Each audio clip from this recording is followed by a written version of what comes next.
Երբ էր փաստաբանների աշխատանքն ավելի բարդ եւ անգամ վտանգավոր, մինչ հեղափոխությունը թե վերջին 7 տարիներին։ Այս հարցը ճիշտ է ուղղել միշտ էլ համարձակ տեսակետներով հայտնի փաստաբանի, նրանով պաշտպանում էր նաեւ ընդդիմադիր Փաշինյանին։ Հիմա ավելի ամեն ինչ կարա պատահի ցանկացածից հետ, այսպես ասենք, հա, թե չէ հիմա ավելի վտանգավոր է, ասեմ ինչու, իմ համար դա պարզ է, այնպես չէ, որ նախկին իշխանությունները ավելի բարի էին այս առումով, ուղղակի իրենք ավելի կաշկանդված էին, իրենց կաշկանդող սահմաններ կային, միջազգային ճնշում կար իրենց նկատմամբ, համապատասխան եւ կառույցներից եւ այսպես կոչված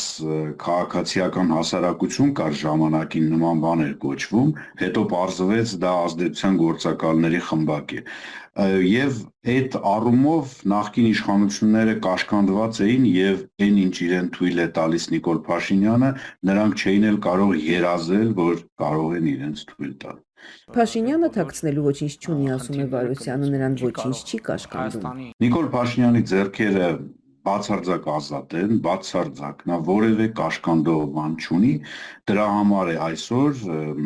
Հայաստանում տիրում այն վակխանալիան, որը տիրում է։ Իսկ զրույցը փաստաբանի հետ սկսել էինք քաղաքապետ Վարդան Ղուկասյանի կալանավորման դրվագի քննարկմամբ։ Սա իրադարձություն է, որը շատ շերտեր է իր մեջ պարունակում, բացահայտում է այսօրվա իրավապահ համակարգի գործելավոճը, թե քաղաքական, թե իրավական եւ թե հանրային դաշտում տիրող իրավիճակը։ Շոուն շարունակվում է, իսկ մենք շարունակում ենք դիտարկել։ Առաջինը դա այդ բեմականացումն էր, շոուն, որ իշխանությունները ուզում էին ցույց տալ, որ իրանք կարող են Գյումրու քաղաքապետին Գյումրու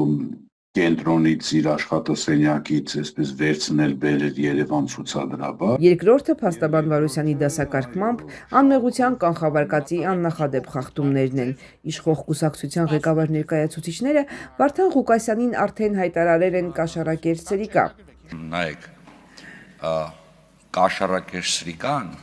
դա քաղաքական գնահատական է, որովհետև այո, քաղաքական գնահատական է։ Ինչով խախտվում է մարդու անմեղության կանխավարկածը եւ դառնում լուրջ ճնշում դատարանի վրա։ Այո, շարքով անմեղության կանխավարկածի խախտում։ Եկեք չմոռանանք, որ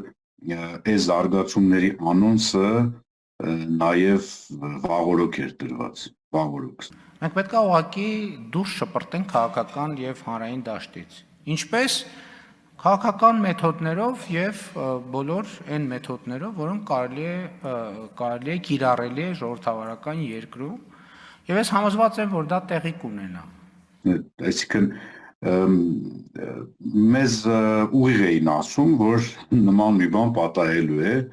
ընդդիմադիր քաղաքապետի հետ եւ պատահեց։ Միթե որևէ մեկը կարող է միամիտ լինել այնքան, որ մտածի, թե միամիտ է Գյումրու քաղաքապետ Վարդան Ղուկասյանը։ Այստեղ եկան մի ամերիկան շուրջոկներ ու բաներ մեզ նայում են։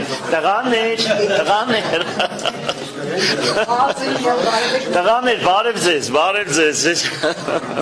Այսպես կոչված 4 միլիոն դրամի կաշառքի գործը այնքան հարցեր է առաջացրել, որքան պատասխաններ դեռ չկան։ Շատերը վստահ են ներկայացված ձայնագրության հետ մի բան այն չէ, թե կոնկրետ ինչ դեռ հայտնի չէ, բայց հայտնի կդառնա։ Արտաշես Սարգսակ Աջապահյանը Գյումրիից տեսազանգով զրուցում է մեզ հետ նույն դրվագի մասին։ Նրա համար ոչինչ այլևս զարմանալի չէ։ Հետո բնական է, որ իրենք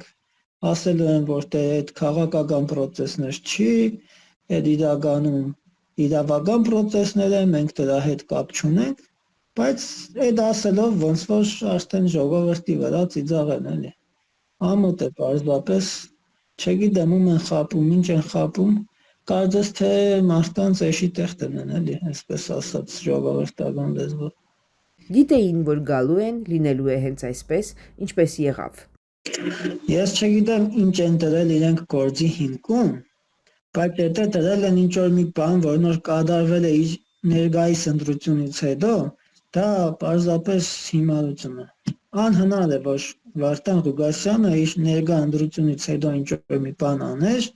որ նոր ինքը իմանալով, որ իրեն 1000 ծևի հետևում են, 1000 աչք է հետևում։ Այդ պարզապես ես չգիտեմ, քաղաքական խուլիգանություն է իրենց կողմից, ժողովրդական լեզվով ասած քաղաքական պեսպրիձել է, այսինքն անսահմանափակ իշխանություն են բանեցնում եւ ինչ ուզում այդ էլ անում են։ Ժամանակին մարդիկ ասում էին, չէ, ինչ ուզենք կանենք, հիմա իրենք են այդ նույն կահին նստե ինչ ուզել անելու եւ ինչ ուզում անում են, ուրիշ բան չէ ստեղ։ Փաստն այն է, որ շատերն արդեն վաղուց համոզվել են, մեր օրերում նման ձայնագրությունները մոնտաժվում են առանց դժվարության եւ անգամ կեղծիքի բացահայտումից հետո դրանք շարունակում են ծառայել որպես մեղադրանքի հիմնական եւ գուցե միակ ապացույց։ Դե ցավոք սրտի ժողովրդի հավատալուն ոչ ոք չի էլ նայում, իրենց ասելիքն ասում են, մուրճը խփում են, մարդկանց տանում նստեցնում են բանդերը։ Հիմա Միքայել Սրբազանին դատավարությունը ամբողջ ժողովրդի աչքի առաջ գնաց, որևէ մի փաստ ներկայացվեց, որևէ մի բան ապացուցվեց, ոչ մի բան, բայց մուրճը խփեցին, ասեցին մեղավոր ես, վերջ։ Մեղավոր է, մի անգամից խփեիք, ասեիք մեղավոր է, էլ դատական process-ը չանեի։ Ինչ խեղկարդակություն չի, ինչ է։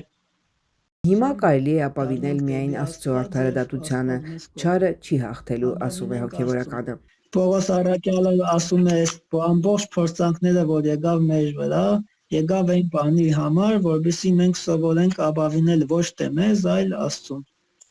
Երևի թե էս էլ Աստված թույլ է տվել, որովհետեւ մենք դառնանք դեպի իրեն եւ իրեն ապավինենք մեր կյանքում եւ մեր կյանքի հենարան ընդունենք Աստծուն ու ճշմարտությունը։